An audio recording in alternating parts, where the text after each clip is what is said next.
Hello anime lover, स्वागत है आप लोगों का एनिमे डिकोड चैनल पर। और आज हम देखने वाले हैं अटैक ऑन टाइटन सीजन 3 के एपिसोड नंबर 5 को, जिसका नाम है रिप्लाई। अगर आपने पिछले एपिसोड्स अभी तक नहीं देखे तो पहले उन्हें जाकर देखिए, वरना आपको ये एपिसोड समझ में नहीं आएगा। तो लिंक डिस्क्रिप्शन में है, जाइए और देखिए। चलिए शुरू करते हैं। जैसा कि हमने पिछले एपिसोड में देखा था कि हांजी ने इंटीरियर पुलिस से जनता के सामने ये कबूल करवा लिया था कि डायमो का खून पुलिस ने किया है, न कि सर्वे कॉप्स ने। वहीं लिवाई को पता चलता है कि कैनी का पूरा नाम कैनी एक्रमैन है। दूसरी तरफ एल्विन को राजा और नोबल विंस्टर्स के सामने पेश किया जाता है। आज एल्विन को फांसी की सजा सुनाई जाएगी, साथ ही स्काउट रेजिमेंट को हमेशा के लिए बंद कर दिया जाएगा। एल्विन राजा और सभी नोबल्स से कहता है कि सर्वे कॉप ह्यूमैनिटी की भलाई के लिए काम करती है। अगर दूसरी वॉल वॉल रोज भी टूट गई और टाइटल्स अंदर आने लगे तो हमारे पास उनसे लड़ने के लिए लोग ही नहीं होंगे, और फिर उस वॉल के अंदर रहने वाले लोगों को तीसरी वॉल यानी कि वॉल सीना के अंदर पनाह लेनी होगी। लोग ज्यादा हो जाने की वजह से जल्दी फूड की शॉर्टेज हो जाएगी और लोगों को रिसोर्सेज के लिए मजबूरी में एक दूसरे से लड़ना पड़ेगा, और इस तरह वॉल सीना और वॉल रोज के लोगों के बीच में सिविल वॉर छिड़ जाएगी और गवर्नमेंट पब्लिक से अपना पूरा कंट्रोल खो बैठेगी। वॉल रोज में अभी वैसे भी फूड की कमी है, तो आज नहीं तो कल वो खुद गेट ओपन करके वॉल सीना में घुस जाएंगे। इन प्रॉब्लम्स का एक ही सोल्यूशन है, हमें पहले ही वॉल मारिया को वापस लेना होगा, और ये काम सर्वे कॉप्स जरूर करके दिखाएगी। इसलिए स्काउट्स को खत्म करना उनकी सबसे बड़ी बेवकूफी होगी। ये सुनकर सभी नोबल्स और सोल्जर्स सोच में पड़ जाते हैं। एडमिन मिनिस्टर से पूछता है कि कहीं ऐसा तो नहीं इससे बचने के लिए तुम्हारे पास कोई सीक्रेट प्लान हो। एक मिनिस्टर एविन की बात टालते हुए बोलता है कि यहाँ वो इस बारे में बात करने के लिए इकट्ठा नहीं हुए हैं, बल्कि एरविन ने जो जुल्म किया है उसकी सजा सुनाने के लिए इकट्ठा हुए हैं। एरविन से कई बार बोला गया है कि वो एरन जैगर को गवर्नमेंट के हवाले कर दे, लेकिन एरविन ने उनकी नहीं सुनी। उन्हें लगता है कि एरन को खुला छोड़ना खतरे से खाली नहीं है। वो ये भी कहते हैं कि एरविन खुद ह्यूमैनिटी के लिए सबसे बड़ा खतरा है और उसने डायमो रीव्स का मर्डर भी करवाया है। इसके बाद नोबल्स कमांडर पिक्सस से उसकी ओपिनियन मांगते हैं, क्योंकि गैरिसन रेजिमेंट भी स्काउट की तरह फ्रंट लाइन पर अपनी जान जोखिम में डालती है और टाइटन से लड़ते हैं। अब नोबल्स कहते हैं कि डायमो रीव्स का मर्डर और ह्यूमैनिटी को खतरे में डालने के लिए एरविन को मौत की सजा सुनाई जाती है और इसे तुरंत ही फांसी दे दी जाए। सोल्जर्स एरविन को उठाकर वहां से ले जाने लगते हैं। नाइल काफी कंफ्यूज हो जाता है कि पिक्सल्स को इस फैसले से कोई इनकार कैसे नहीं है, और एरविन अपनी सजा सुनकर भी मुस्कुरा क्यों रहा था। अचानक ही एक सोल्जर अनका इनके रूम में भागते हुए आती है और सभी को बताती है कि दूसरी वॉल यानी कि वॉल रोज भी कुछ देर पहले टूट गई है। कोलोसल टाइटन और आर्मर्ड टाइटन ने वॉल रोज पर हमला कर उसके गेट्स तोड़ दिए। सभी टाइटन्स वॉल रोज के अंदर घुसने लगे हैं, जिससे बचने के लिए सभी लोग वॉल सीना के अंदर पनाह लेने के लिए आ रहे हैं। ये सुनकर पिक्सस तुरंत अपने सोल्जर्स को ऑर्डर देता है कि वॉल रोज के सभी लोगों को सुरक्षित वॉल सीना के अंदर ले जाया जाए और सभी डोर्स ओपन कर दिए जाएं, और लोगों को रेस्क्यू करना उनकी टॉप प्रायोरिटी होनी चाहिए।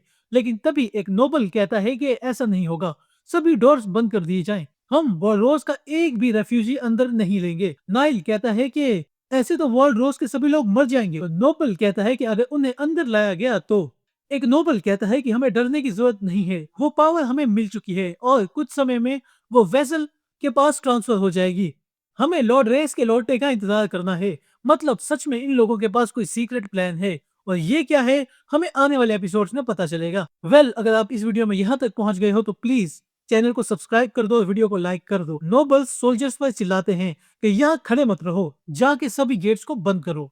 नाइल कहता है कि वो खुद वर्ल्ड रोज में पैदा हुआ था, वो गेट्स को बंद नहीं करेगा। तभी वहां पर सुप्रीम कमांडर जैकी अपने सोल्जर्स के साथ आते हैं और कहते हैं कि वो भी नाइल के साथ हैं।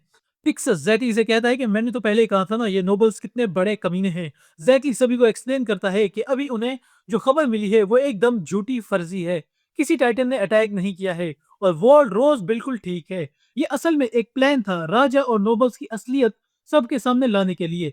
उन्हें ह्यूमैनिटी की कोई भी चिंता नहीं है और इस प्लान का मास्टरमाइंड पिक्सस था। पिक्सस कहता है कि गैरिसन रेजिमेंट ना तो स्काउट्स के साथ है और ना ही रॉयल गवर्नमेंट के साथ, वो ह्यूमैनिटी के साथ है। और अगर नोबल्स ने वॉल रोज के लोगों को बचाने के ऑर्डर दिए होते तो उन्हें एरविन की मौत से कोई दिक्कत नहीं थी, लेकिन वो जान गए हैं कि गवर्नमेंट को लोगों की कोई परवाह नहीं है और इसीलिए सारा कंट्रोल अब मिलिट्री अपने हाथों में ले रही है, यानी कि मार्शल लॉ। अनका जैकली को बताती है कि रॉयल पुलिस को बंदी बना लिया गया है। पिक्सस ये भी कहता है कि सिंहासन पर बैठा हुआ राजा भी नकली है, वो कोई रॉयल ब्लड नहीं है और हम किसी सही वारिस को ही सिंहासन पर बिठाएंगे। इसके बाद मिलिट्री सभी नोबल्स को और साथ ही नकली राजा को बंदी बना कर ले जाती है और एरविन को आजाद कर दिया जाता है। नाइल एरविन से पूछता है कि वो जीतने के बाद भी खुश क्यों नहीं है। इस पर एरविन कहता है कि ह्यूमनिटी अब नई राह पर चल पड़ी है जो पहले से ज्यादा खतरनाक है। दूसरी तरफ हम लिवाई स्क्वाड को देखते हैं जिनके पास दो अनजान सोल्जर्स आ रहे थे। ये और कोई नहीं बल्कि हांजी और मोबलिट थे। हांजी लिवाई को खबर देती है कि उनका प्लान सफल रहा। सुप्रीम कमांडर जैकली ने राजधानी को अपने कंट्रोल में ले लिया है। लिवाई पूछता है कि एदिन पर जो मर्डर का इल्जाम था उसका क्या हुआ। हांजी कहती है कि इंडिया पुलिस ने लोगों के सामने कन्फेस कर दिया है कि वो मर्डर एदिन ने नहीं बल्कि गवर्नमेंट ने करवाया था और रीव्स के बेटे फ्लेजल ने काफी हिम्मत दिखाई है। उसने इस खबर को लोकल न्यूज़पेपर में भी छपवा दिया है जिससे सभी लोगों को सारी सच्चाई पता चल गई है कि नोबल्स ने अपनी पावर्स का गलत इस्तेमाल किया है और राजा भी नकली था। और इसका मतलब है कि स्काउट रेजिमेंट और रिवाई स्क्वाड अब पूरी तरह से आजाद है। उन्हें छुपने की जरूरत नहीं है। ये बात सुनकर सभी खुश हो जाते हैं। इसके बाद लिवाई हांजी को कहती है कि उन्हें जल्द से जल्द एरिन और हिस्टोरिया को ढूंढना होगा। हांजी कहती है कि शायद वो जानती है कि वो लोग कहाँ पर हो सकते हैं। इधर जैकली भी सभी लोगों के सामने सच्चाई बता देता है। नाइल प्रेस को बताता है कि वो लोग मिलिट्री रूल स्टेब्लिश नहीं कर रहे हैं बल्कि वो एक नए रूलर को राजगद्दी पर बिठाएंगे जो कि असली रॉयल फैमिली से होगा। इसके बाद जैकली और एरविन वहां से जाने लगते हैं।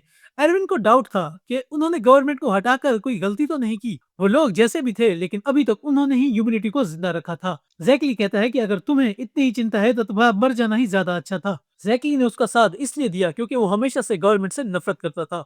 अब फर्क नहीं पड़ता कि उन्होंने जो किया वो ह्यूमनिटी के लिए सही है या गलत, लेकिन वो मरना नहीं चाहता। और एरविन तुम भी मेरे जैसे ही हो इसीलिए तुमने भी खुद की जान बचाने के लिए ये सब किया। एरविन जैकली की बात पर सहमत था। वो बताता है कि उसका बचपन से ही एक ड्रीम है और उसे पूरा किए बिना वो मरना नहीं चाहता। दूसरी तरफ हानी सभी को एक्सप्लेन करती है कि एरविन ने उसे एक बुक दी थी जिसमें रीस फैमिली के बारे में काफी खास जानकारी है। लॉर्ड रेस के 5 बच्चे थे और उनकी सबसे बड़ी बेटी का नाम फ्रीडा था। 5 साल पहले राइस फैमिली के साथ एक घटना घटी थी जिस दिन कोलोसल और आर्मर टाइटन ने शिगानसिना की वॉल को तोड़ा था। उसी रात को कुछ लुटेरों ने उस एरिया के इकलौते चर्च में आग लगा दी थी। किसी कारण से उसी रात को पूरी राइस फैमिली उस चर्च में प्रे कर रही थी तो लॉर्ड रेस को छोड़कर उसकी पूरी फैमिली उस दिन मारी गई और उसके कुछ दिन बाद ही लॉर्ड रेस हिस्टोरिया को लेने चले गए थे। लिवाई कहता है कि इसका कारण उसका रॉयल ब्लड हो सकता है। रॉयल ब्लड में जरूर कुछ स्पेशल है। हांजी कहती है कि उसे इसकी कोई जानकारी नहीं है, लेकिन अजीब बात तो यह है कि जो चर्च था वो बड़े बड़े स्टोन से बना हुआ था। वो उस रात पूरी तरह से टूट गया था। ये काम किसी आम लुटेरों की बस की बात तो हो ही नहीं सकती। लॉर्ड रेस ने लुटेरों को देखा भी था लेकिन उसने किसी की रिपोर्ट नहीं की और अपने खुद के पैसों से ही उस चर्च को दोबारा से बनवा दिया। लेकिन क्यों? वो चर्च लॉर्ड रेस के लिए इतना इंपॉर्टेंट ही क्यों है? हमें वहां जाकर ही चेक करना चाहिए। एरन और हिस्टोरिया जरूर वहीं पर होंगे। इसके बाद हम एरन को एक बड़ी स्टोन केव में देखते हैं और उसे एक ब्लैक हेयर वाली लड़की का विजन आता है जो कि आईने में अपने बाल ब्रश कर रही थी। एरन की आंख खुलती है और वो खुद को एक बड़ी क्रिस्टल केव में पाता है। एरन के हाथ और पांव दोनों मोटी जंजीरों से बंधे हुए थे। उसके मुंह पर भी टैग लगाया था जिससे वो खुद की जीभ काट कर टाइटन में न बदल जाए। दूसरी तरफ लिवाई और हांजी अपनी स्क्वाड के साथ तेजी से चर्च की तरफ बढ़ रहे थे। हांजी कहती है कि आज रात तक हम उस जगह पहुंच जाएंगे और हमें जल्दी करना होगा नहीं तो एरन को खा लिया जाएगा। आर्मिन सोच रहा था कि अगर कोई टाइटन किसी टाइटन शिफ्टर को खा ले तब उसे उस टाइटन की पावर मिलती है और वो वापस से इंसान बन जाता है। लेकिन अब सवाल यह है कि एरन कब टाइटन बना और उसने किसको खाया था।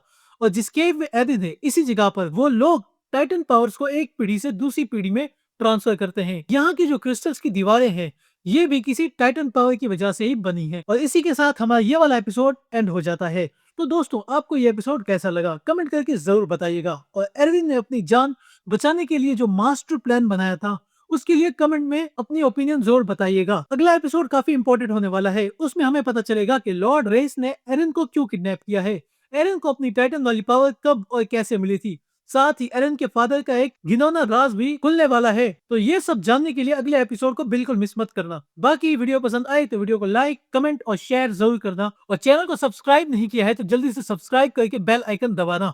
मैं मिलता हूँ आपसे बहुत जल्द एपिसोड नंबर 6 के साथ। तब तक के लिए बाय बाय।